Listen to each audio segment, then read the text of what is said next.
છેલ્લા 106 વર્ષથી શિક્ષણ અને સેવામાં સતત કાર્યરત એવી સર્વવિદ્યાલય કેળવણી મંડળ કડી અને ગાંધીનગર દ્વારા કડી સર્વવિદ્યાલય કેમ્પસ ખાતે વિવિધ શાળાઓના ધોરણ 11 અને 12ના વિદ્યાર્થીઓ માટે 2 દિવસ હોરિઝોન 2025 કાર્યક્રમનું આયોજન કરવામાં આવ્યું હતું, જેમાં કડી, મહેસાણા, ગાંધીનગર, સુરેન્દ્રનગર અને અમદાવાદની 57 જેટલી શાળાઓના લગભગ 6700થી પણ વધુ વિદ્યાર્થીઓ અને વાલીઓ તેમજ 100થી વધુ શિક્ષકો અને 20થી વધુ પ્રિન્સિપાલશ્રીઓએ આ પ્રદર્શનની મુલાકાત લીધી હતી અને દરેક સ્ટોલની ઝીણવટભરી માહિતી મેળવી હતી. આ પ્રદર્શનમાં મેનેજમેન્ટ, કમ્પ્યુટર અને કોમર્સને લગતા જુદા જુદા 24 સ્ટોલ્સમાં સર્વ વિદ્યાલયની 106 વર્ષની શિક્ષણ ક્ષેત્રની સફળતા અને સેવાની ગાથા રજૂ કરવામાં આવી હતી.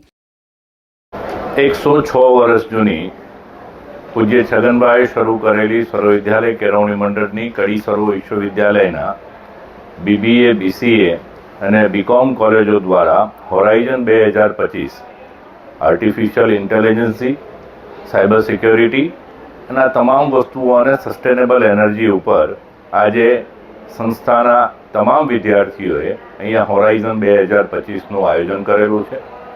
લગભગ 6500 વિદ્યાર્થીઓ કડી અને મહેસાણા જિલ્લાની કુલ 57 શાળાઓમાંથી આ હોરાઇઝન 2025ની મુલાકાત લેશે.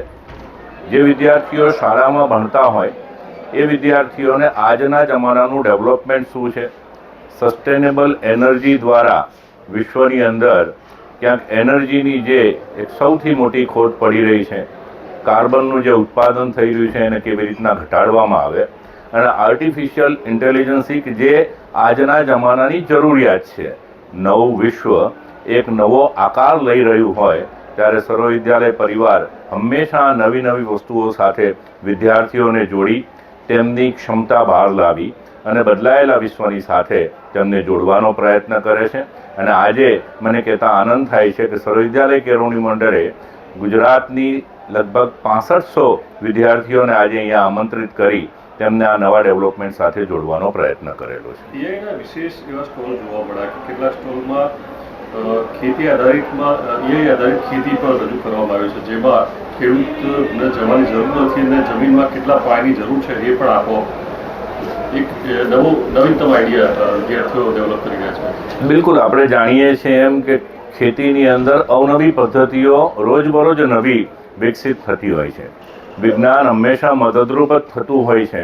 એ સ્વાભાવિક છે કે એનો જ્યારે યોગ્ય ઉપયોગ ના થાય ત્યારે જ એનાથી નુકસાન થતું હોય છે.